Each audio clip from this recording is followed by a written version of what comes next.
problemas centrais da filosofia da mente. Neste tema discutimos alguns dos problemas centrais que são investigados na filosofia da mente, destacando: a. O problema da relação mente-corpo. b. O problema das outras mentes e c. O problema da identidade pessoal. Estes três problemas direcionarão nossa reflexão neste tema. Como já apontamos, eles vêm sendo investigados de longa data na filosofia desde os clássicos ocidentais, Platão, Aristóteles, Descartes, Hume, para citar apenas alguns, e orientais, como Confúcio, Lao Tse, Daikaku, entre outros. No entanto, os estudos de I nas pesquisas da filosofia da mente são realizados em novos contextos ontológico, metodológico e epistêmico. No que se refere ao contexto ontológico, as concepções de mente, corpo e identidade pessoal têm sido tradicionalmente investigadas a partir de perspectivas dualistas e antropocêntricas.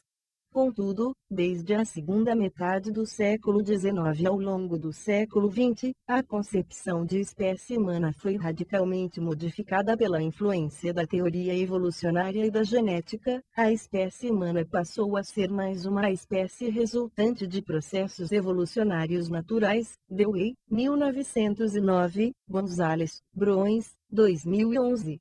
No contexto epistêmico, a possibilidade de conhecimento da mente enfrenta a dificuldade da mente ser o seu próprio objeto de estudos. Trata-se da mente investigando-a propriamente, o que coloca a questão da objetividade em xeque, pois como satisfazer o requisito fundamental da pesquisa científica que exige distanciamento do objeto de investigação por parte do investigador?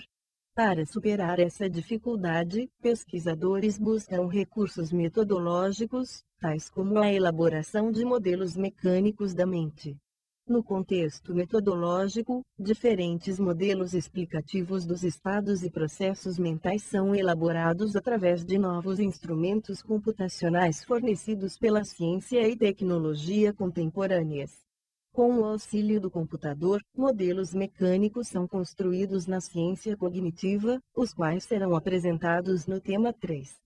Embora existam outros aspectos relevantes delimitadores de visões de mundo e de programas de investigação, os problemas da relação mente-corpo, das outras mentes e da identidade pessoal serão abordados no presente tema a partir dos novos contextos ontológico, epistêmico e metodológico a que nos referimos. 2. O problema mente-corpo. Como indicamos na introdução, o problema mente-corpo, atualmente tratado na filosofia da mente, tem suas raízes na tradição filosófica que remonta pelo menos até Platão e Aristóteles.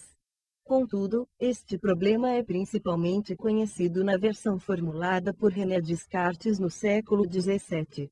Em várias de suas obras, Descartes, 1994, defende hipóteses sobre a natureza da mente e sua relação com o corpo, argumentando que ambos são substancialmente distintos. O corpo é material, extenso e divisível, enquanto que a mente é imaterial, indivisível e não ocupa um lugar no espaço. Para ele, a mente é responsável pelas atividades intelectuais e o corpo desempenha as atividades físicas. Ela é monopólio do ser humano racional, estando excluídos, por princípio, os animais e possivelmente as crianças. O corpo se move determinado por leis mecânicas e a mente é conduzida por leis lógicas e morais, preservando o livre-arbítrio. Ambos estão intimamente interligados, constituindo um único todo enquanto o corpo mantém sua funcionalidade. O problema mente-corpo consiste em explicar como é possível que a mente e o corpo interajam causalmente se eles possuem naturezas substancialmente distintas. Nossa mente seria livre para sonhar, por exemplo, que estamos voando, mas nossa vontade é incapaz de forçar nosso corpo a voar como um pássaro, pois ele não tem as propriedades aerodinâmicas que permitem que os corpos dos pássaros voem. Em suma, para Descartes, a mente e o corpo constituem substâncias distintas, o corpo está sujeito às leis mecânicas e a mente é livre de determinações mecânicas, sendo responsável pelo exercício do pensamento e da ação. Para explicar as relações da mente com o corpo, Descartes sugere que haveria um local no cérebro, a glândula pineal, na qual ocorreriam as interações entre mente e corpo. Mas esta explicação não esclarece como substâncias distintas podem interagir causalmente. Essa dificuldade foi deixada como herança para as gerações posteriores, tendo sido incorporada na agenda de pesquisa da filosofia da mente. No contexto da filosofia da mente anglo-saxã, o problema da relação mente-corpo consiste em explicar como os estados, processos e eventos mentais estariam relacionados com os estados, processos e eventos corporais. Estados mentais frequentemente são causados por eventos externos, mas eles parecem possuir algo mais além das eventuais causas externas. Assim, por exemplo, a alegria que sentimos quando encontramos um amigo depois de longa data poderia ser compreendida como resultante de fatores externos, entre eles, a presença do amigo. Mas pode ser argumentado que a alegria de encontrar um amigo querido resulta, efetivamente, da crença de que aquela pessoa é amiga e não de sua mera presença física. Centenas de outras pessoas passam na rua, mas nenhuma delas causa a alegria que sentimos ao encontrar um amigo. Desse modo, a causa da alegria seria crença referente à amizade daquela pessoa, mas permanece sem solução o problema de explicar como tal crença causa em nosso corpo o conjunto de movimentos responsáveis, por exemplo, por abraçar nosso amigo. Uma outra possibilidade de lidar com o problema da relação mente-corpo é considerar que os estados mentais efetivamente causam efeitos em nosso corpo porque eles são estados físicos. Esta abordagem do problema é conhecida como fisicalismo, uma vertente do naturalismo estudado no tema 1. Não entraremos em detalhes sobre o fisicalismo, mas os interessados podem consultar o texto de Abrantes, 2004, que apresenta um quadro bem elaborado dos diferentes tipos de fisicalismo. Cabe ressaltar aqui que o fisicalismo também enfrenta dificuldades como as que apontamos em relação à teoria da identidade. Se estados mentais são estados físicos, como compreender, por exemplo, um estado de alegria que sinto hoje, o qual é muito semelhante àquele que senti 10 anos atrás? Como explicar essa semelhança em termos de meus estados físicos, que hoje são tão diferentes daqueles de 10 anos atrás? Uma terceira possibilidade de analisar as propostas de explicação da relação mente-corpo consiste em admitir que tanto o dualismo quanto o fisicalismo enfrentam dificuldades semelhantes, uma vez que ambos constituiriam verso e reverso da mesma moeda. Essa possibilidade é defendida pelo filósofo inglês Gilbert Ryle. Um rodapé. Algumas das teses de Ryle foram apresentadas no tema 4 da disciplina Teoria do Conhecimento quando foi abordada a distinção entre o saber como e o saber que, em um texto considerado inaugural da filosofia da mente anglo-saxã, intitulado The Concept of Mind, o conceito de mente. Ryle argumenta que tanto as teses dualistas substanciais quanto as materialistas sobre a natureza dos estados, processos e eventos mentais incorrem no mesmo equívoco lógico, o chamado erro categorial. O dualismo ontológico cartesiano e o materialismo cometem um erro categorial ao colocarem na categoria substância aquilo que não é uma substância, seja ela pensante ou material. Para ilustrar o erro categorial, Ryle, 2000, página 13, utiliza, entre outros, o seguinte exemplo: jogar futebol exige que se jogue com espírito de equipe. Podemos observar os jogadores chutando ou cabeceando a bola, mas não podemos observar ou cabecear o espírito de equipe, pois ele consiste no empenho com que os jogadores realizam cada jogada. O espírito de equipe não é o mesmo que chutar ou cabecear a bola, mas tampouco é algo diferente, pois é indissociável de cada jogada. Considerar que o espírito de equipe constitui uma atividade da mesma categoria que chutar ou cabecear é cometer um erro categorial. Outro exemplo é dado pelo uso da frase está na cabeça. Podemos dizer, por exemplo, que nossa crença na teoria evolucionária está na cabeça em um sentido figurado, muito diferente daquele que aparece na frase um inseto entrou pelo ouvido e está na cabeça de Antônio. Confundir o sentido da expressão na cabeça dessas duas frases, uma metafórica e outra literal, também constitui, para Riley, um erro categorial. Em suma, para Riley a mente não é uma substância e a tentativa de situá-la no rol de substâncias leva a equívocos lógicos e ontológicos. Sem a pretensão de elaborar uma teoria da mente, ele sugere que, ao invés de ser compreendida em termos substancialistas, a mente seria propriamente compreendida em termos funcionais. No viés da análise proposta por Riley, entendemos que boa parte das discussões entre dualismo, materialismo, eliminativismo, entre outros, decorrem de um erro categorial. Para evitar esse tipo de erro, poderíamos investigar a natureza da mente em termos relacionais e disposicionais. A concepção relacional de mente está muito próxima da concepção de mente do senso comum, ou psicologia popular, como vimos, quando este supõe a relação direta entre estados mentais e disposições no plano da ação. Como ressalta Riley, sabemos quando uma pessoa é inteligente, está pensando, está triste, alegre, ansiosa, entre outros estados, não porque sejamos telepatas ou neurocientistas, mas porque percebemos as disposições reveladas nos padrões de conduta das pessoas. Sabemos, por exemplo, que a ação de selecionar vegetais frescos, frutas e legumes para uma alimentação saudável ilustra um tipo de pensamento de alguém atento com sua saúde, bem como a sua disposição de preservar hábitos saudáveis. Inversamente, a ação pouco cuidadosa de um motorista que coloca em risco sua vida e a dos outros ilustra um estado mental de um ser pouco atento à dinâmica das relações responsáveis pela preservação da vida, bem como a possibilidade de gerar acidentes no seu percurso. Com os exemplos acima, indicamos uma abordagem externalista, Riley, 2000, Burge, 1979, Putnam, 1975, Clark, 2001, 2008, do problema mente-corpo. De acordo com essa abordagem, mente e corpo constituem uma unidade situada ambientalmente, cujas propriedades se caracterizam pela interação coletiva de agentes que compartilham hábitos de conduta.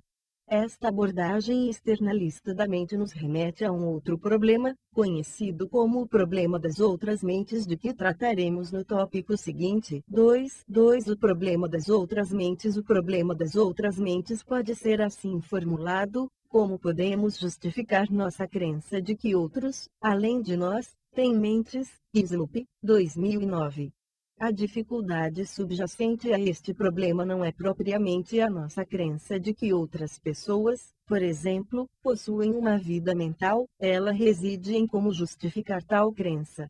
A importância de buscar uma justificação dessa crença fica mais clara em situações limite, por exemplo, quando perguntamos se uma pessoa em coma, com sérias lesões, sente dor ou preserva alguma vida mental. Tal busca também se mostra relevante quando se trata da indagação sobre se organismos não humanos ou modelos artificiais têm mentes. Os exemplos acima indicam que há pelo menos dois aspectos do problema das outras mentes a ser considerados, ambos de natureza epistemológica. O primeiro aspecto consiste na busca de justificação para nossa crença de que outras pessoas possuem uma vida mental. O segundo, diz respeito à dificuldade de formar um conceito de mente a partir de nossa vida mental pessoal, Sloop, 2009, na medida em que a postulação de um conceito supõe a possibilidade de generalização. O primeiro aspecto epistemológico do problema das outras mentes decorre da diferença entre o acesso que temos às nossas próprias experiências e o acesso que cada um de nós tem das experiências de outras pessoas. Práticas costumeiras em nossas interações sociais supõem a capacidade de prever condutas das pessoas porque conseguimos ler seus estados mentais em algum sentido. Por exemplo, se vemos uma pessoa chorando copiosamente com um ferimento na perna, supomos que ela está sentindo dor. Se observamos uma criança rindo ao assoprar as velas em seu bolo de aniversário, acreditamos que está alegre assim por diante. Mas, esse contato com a vida mental de outrem parece ser indireto e diferir do tipo de contato que temos com nossa própria vida mental. Conforme ressalta Sloop, 2009, nem sempre sabemos diretamente que estamos no estado mental em que nos encontramos, mas é marcante que nunca tenhamos conhecimento direto do estado mental em que outros seres humanos se encontram, qualquer que seja ele. Esta total assimetria gera o problema epistemológico das outras mentes. Para Sloop, 2009, temos apenas acesso indireto aos estados mentais de outras pessoas, podemos saber da vida mental de outrem apenas através de intermediações como as narrativas ou as ações em geral. Nesse sentido, haveria duas propostas de solução do primeiro aspecto epistemológico do problema das outras mentes: a busca da melhor explicação, a suposição de que outras pessoas têm uma vida mental parece explicar a sua conduta de modo mais satisfatório do que considerar que as pessoas agem independente de uma vida mental, como seria o caso de um zumbi. Inferência por analogia, este tipo de explicação apela para semelhanças que existem entre as pessoas. Se pertencemos à mesma espécie, tendemos a ter uma conduta semelhante em circunstâncias parecidas. Além disso, dado que somos constituídos pelo mesmo tipo de matéria orgânica e temos possibilidades e limitações físicas semelhantes, acreditamos que outras pessoas têm, como nós, desejos, dores, sensações, entre outros, análogos às nossas. No que se refere ao aspecto conceitual do problema das outras mentes, Sloop, 2009, apresenta o seguinte exemplo: como posso estender meu conceito de dor para além de minha própria dor? Ele ressalta que a formulação de um conceito exige algo a mais do que uma mera generalização indutiva de uma experiência pessoal única. Embora tenhamos a competência semântica para reconhecer o sentido do termo dor, também temos frequentemente a impressão de que a dor que sentimos em certas circunstâncias não é a mesma que outras pessoas sentem em circunstâncias análogas. O problema das outras mentes também se coloca na perspectiva ontológica, com mais destaque nas abordagens internalistas, as quais podem ser descritas em, pelo menos, duas maneiras. De acordo com a primeira, mais conhecida, a mente é interna e acessível apenas ao seu portador através de representações mentais abstratas. O problema surge ao se admitir o caráter interno e abstrato das representações. Se são entidades abstratas, elas não ocupam um lugar no espaço e, como tal, não são internas ou externas. Além disso, se, por hipótese, tenho acesso às minhas próprias representações através da introspecção, como percebê-las em outros seres? A segunda formulação da abordagem internalista focaliza os aspectos neurológicos, especialmente os padrões de conectividade de redes neurais, que constituiriam a sede dos estados mentais. O problema surge aqui com a dificuldade, já apresentada no tema 1, de explicar a relação mente-cérebro, como procuram fazer os teóricos da identidade e os eliminativistas. As duas formulações da abordagem internalista do problema das outras mentes, apesar de diferirem sobre a natureza do objeto investigado, seja ele caracterizado como uma representação abstrata ou como um padrão de conectividade neurológica, ambas enfrentam dificuldades até agora não resolvidas. Uma tentativa de evitar tais dificuldades é proposta pelos externalistas mencionados no tópico 2.1. Além do externalismo, a psicologia popular também oferece alternativas para enfrentar as dificuldades do problema das outras mentes. De acordo com a psicologia popular, práticas costumeiras em nossas interações sociais supõem a capacidade de prever condutas das pessoas porque conseguimos ler seus estados mentais no plano da ação. Como indicamos, esta abordagem é semelhante àquela proposta por Healy, 2000, e discutida no tópico 2.1. Como mencionado, exemplos de ações habilidosas, como as de uma trapezista que executa uma performance difícil com graça e espontaneidade, indicam que se trata de uma pessoa cautelosa e que ela está atenta aos detalhes de seus movimentos. Ainda que esta trapezista possa se acidentar em decorrência de um mal-estar repentino, a regularidade de suas práticas deixa marcas significativas de suas disposições habilidosas, reveladoras de seus estados mentais de longa duração. Passado o mal-estar, ela poderia repetir com sucesso sua performance, o que não ocorreria com um novato qualquer.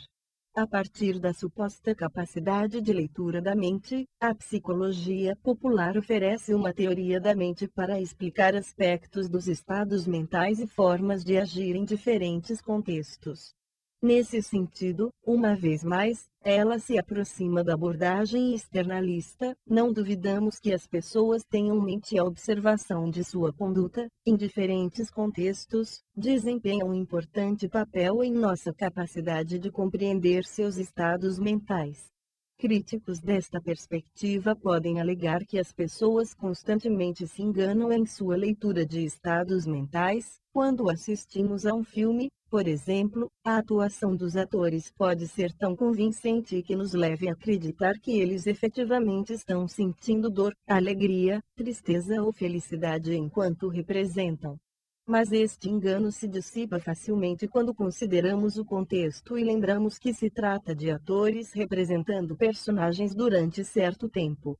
Situações de dissimulação e de acidentes na vida cotidiana, como no exemplo da trapezista, também tendem a ser dissipadas pelo fator temporal. Depois de certo período de tempo, os acidentes, as mentiras e as dissimulações tendem a ser descobertas por observadores atentos às incoerências nas declarações dos indivíduos e às mudanças radicais nos seus padrões de ação. Em síntese, o problema das outras mentes tem sido analisado nas perspectivas internalista e externalista sem uma solução consensual na comunidade filosófica. Neste tópico procuramos indicar as dificuldades que ambas enfrentam, destacando algumas possíveis vantagens da abordagem externalista, dada a sua eficácia pragmática na antecipação da conduta. No próximo tópico veremos como ambas as perspectivas tratam do problema de explicar a identidade pessoal. 3. O problema da identidade pessoal. Antes de tratar do problema da identidade pessoal, vamos rapidamente esclarecer em que sentido podem ser entendidos os conceitos de identidade e de pessoa. Em primeiro lugar, o conceito de identidade tem pelo menos dois sentidos: a identidade numérica, qual seja, aquela que não se confunde com nenhuma outra, ela pertence ao gênero denotado pelo sinal de igualdade em expressões matemáticas. Assim, por exemplo, a expressão 1 mais 1 igual a 2, as expressões 1 mais 1 e 2 representam o mesmo número. CDER, 2010. B. Identidade qualitativa, que ocorre quando duas coisas diferentes têm as mesmas propriedades. No que se refere, por sua vez, ao conceito de pessoa, existem muitos sentidos utilizados em diferentes domínios como o da psicologia, direito, ética.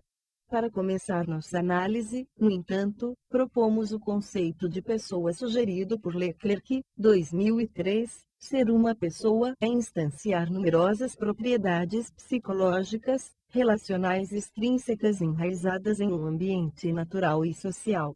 Dentre essas propriedades podemos citar autoconsciência, autonomia e capacidade de aprender. Em se tratando da identidade pessoal, estamos supondo o conceito de identidade numérica ou mesmidade. Costa, 2005.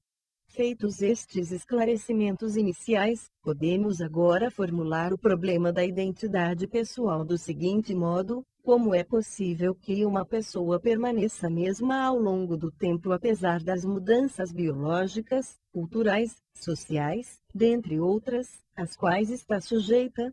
Por um lado, temos a convicção de que somos hoje os mesmos que éramos anos atrás. Por exemplo, e estendemos essa convicção em relação às outras pessoas, apesar das constantes transformações por que passamos durante nossas vidas.